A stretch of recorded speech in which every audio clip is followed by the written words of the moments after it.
at G Squared Tactical. I have as promised, I have the Hellcat Pro Comp on the table today.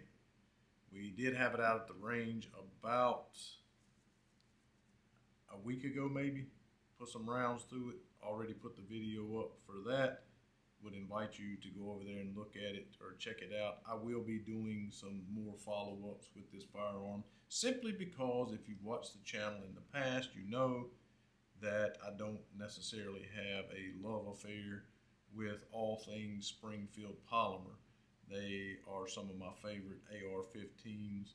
They are some of my favorite 1911s. So Springfield definitely makes firearms that I like. I just never have been a huge fan of their polymer frames, although some of them were stomachable, if that's a word.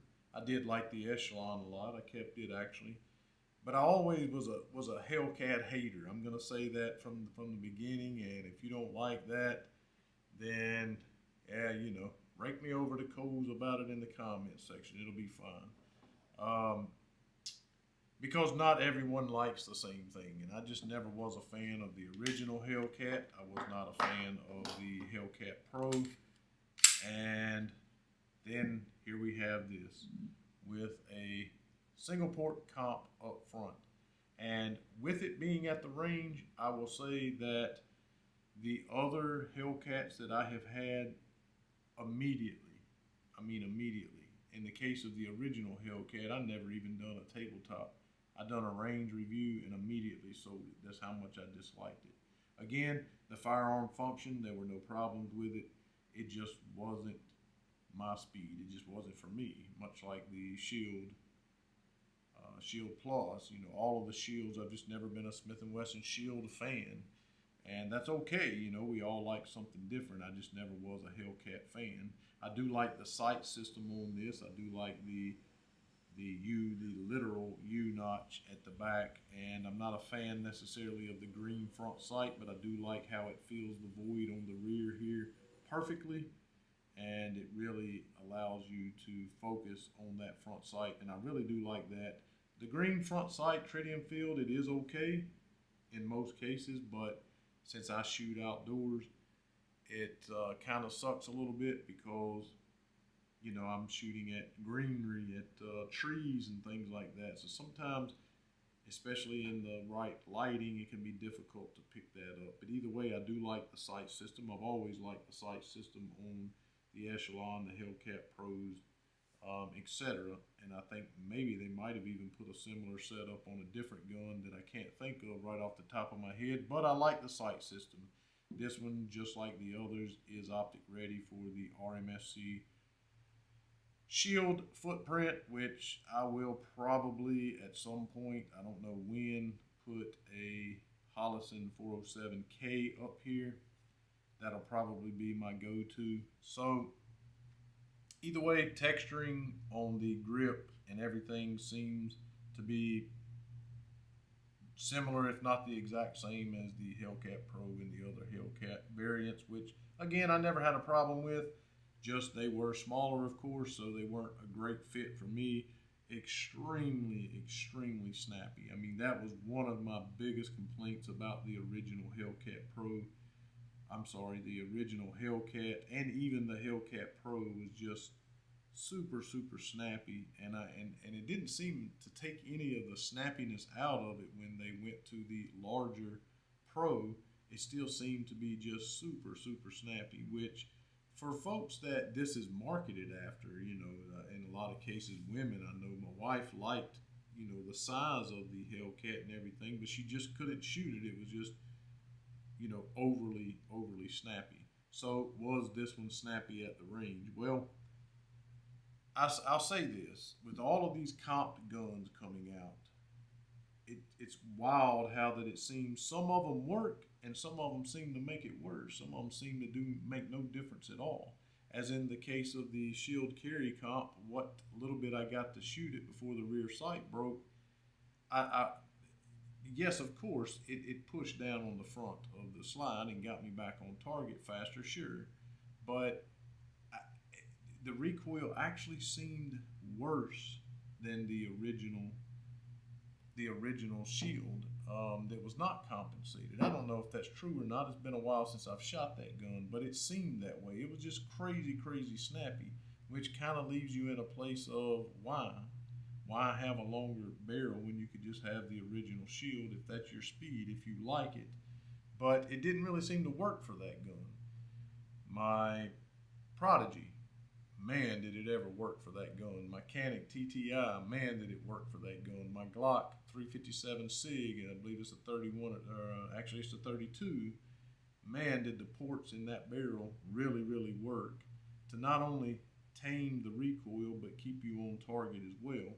So did this one do that? So I would say absolutely. Absolutely it did. Is it still snappy? Yes. But over the other variants of this, absolutely made a huge, huge difference. So I would say this would be one of those ones that actually worked. It actually did what it was supposed to do, not only in keeping the smoke away from the sight of the shooter and keeping the front of the muzzle down so that you can acquire your target faster, but it also did minimize the recoil. And for that, I'm not selling the gun right away. I'm not sure that I will sell it, but I'm definitely going to keep it and do some more follow-ups with this after I'm able to get me an optic put up here. I did actually like this Hellcat. So you have your front, your rear serrations, very functional and usable, although they don't look as deep as a lot of serrations on guns these days where people are really gouging down into that metal. So you can really, really get a good purchase on it to do your press check if you're one that does this here, which some people do, some people don't. Sometimes I do, most of the time I don't. But if you're into that kind of thing, it works very, very effectively for that. So I don't think they made any changes whatsoever to the trigger. So it is just a trigger. It has no grid in it, a decent amount of take up, hits a wall, and has an extreme, what I'm going to refer to as an extreme rolling brake. Okay. However, with that being said, with it not being a great trigger, reset is tactile. You can definitely hear it. You can't feel it on your finger as much as you can some other resets, but definitely very tactile in its being audible, very, very audible, as you could hear there. The follow-up shot still got a lot of resistance on the trigger. So the trigger's not great, but it is a carry gun, definitely in a carry platform. So whatever, train around it. The trigger's not bad. I noticed no issues with it, rapid firing or anything else at the range. I'm not a trigger snob, so I'm not at all worried about it. Has a 2-slot light rail up here for your light laser. The trigger guard is a little bit small. I did notice sometimes when I was pulling my finger out, I did notice that it was rubbing the front. I was having a hard time sometimes getting it out, but it is, again, a compact carry gun, whatever, train around it, not a huge deal. Nothing on the gun is ambi. Does have a mag release that is easily manipulated without changing the grip. You know I'm a little bit of a snob about that. For you lefties out there, it does seem as though you can swap it around without issue with that. Does have a loaded, well, I'm going to call it, it's a peephole. Some people call it a loaded chamber indicator. I see that they're still doing that, like a lot of other companies, manufacturers, no matter how many times people have complained and whined about it marring up their sight with GSR and brass shavings and whatever else and carbon buildup on their sight. They're still putting these peepholes or these chamber indicators at the back or right in front of, rather, your optic, which again just doesn't make sense to me. But I haven't put an optic on here yet, so I don't know if it's going to be an issue. As far as accuracy was concerned, the day that I was shooting at the range, thus the reason I'm going to put an optic on it and take it back out. To be a little fair, Most guns that I shoot with optics on it. So sadly, and I do mean that sadly,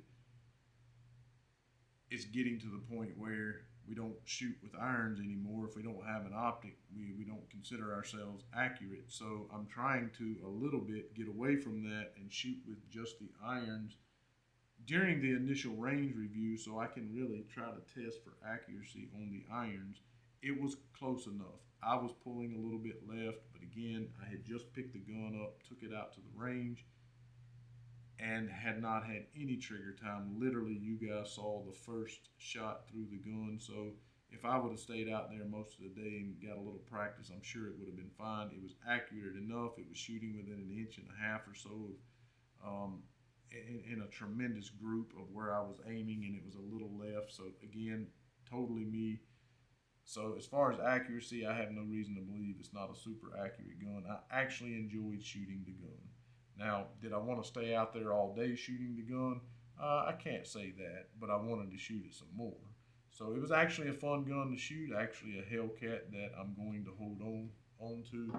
It did come with a 17 and a 15 round magazine, and you know, it's got nice stippling on the bottoms of the magazines here.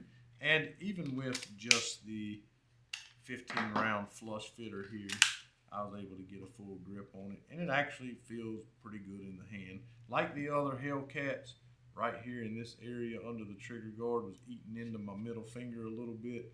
So I wish maybe they would cut it a little more underneath the trigger guard, but it is what it is. Again, not a deal breaker, not a huge deal whatsoever. The slide is billet machine, melanite finish, optics ready, of course, and does have the single port comp. On the front of the barrel, it does have a dual captive recoil spring, full length guide rod. The weight on it is 21 ounces, of course. That's with it being empty, of course. That's without an optic. That's without any add-ons that you put on it, 21 ounces. And the flush fit mag, once you put the flush fit mag in there, is 21.4 ounces. MSRP on this on Springfield's website is $6.99. Of course, it's a lot cheaper than that. I think I picked it up for $5.49 plus tax or something like that. But again, don't say, where'd you find that at? I mean, I buy a lot from the same guy, so he gives me a great price. Black polymer, adaptive grip texture as they call it. The grip width is 1 inch. The overall length is 6.6 inches. The barrel is 3.7 hammer forged steel, melanite finish as well, 1 in 10. The sights, as mentioned already, the front tritium luminescent front sight and a tactical rear U-notch. The height 4.8 with the flush mag, 5.3 with the extended mag. Did come with a mag loader. Pretty nice little mag loader. I actually like this one. A lot of them that come with these guns are pretty cheesy. They just come in a cardboard box with whatever. Most people are going to chunk those. I do like these nice little soft cases that you get with these guns. And again, I can't win from losing. Some people say, well, you didn't tell me about this, you didn't tell me about that. Takes down the same way as the other ones did. I'm not going to do it. YouTube doesn't like that, but lock it back. Turn your lever up there. Slide it forward, pull it off. Nothing really different there. But some people's like, well, you didn't tell me this. You didn't tell me, you know, the sights plastic or they steel. You didn't tell me any of that stuff. Some people like extremely long videos. Some people don't like a lot of yakking. They want to know the pertinent information and see a little bit of shooting, and that's what I'm trying to do here. And I do actually like the gun. I have zero beef whatsoever with the gun.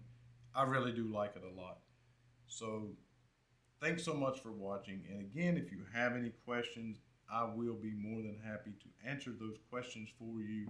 Absolutely, I will. Just ask them, and I will tell you anything that you want to know about it.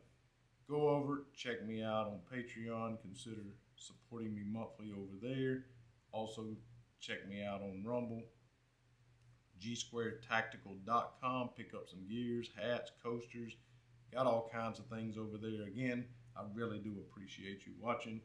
Make sure you hit the thumbs up and subscribe, and may God bless.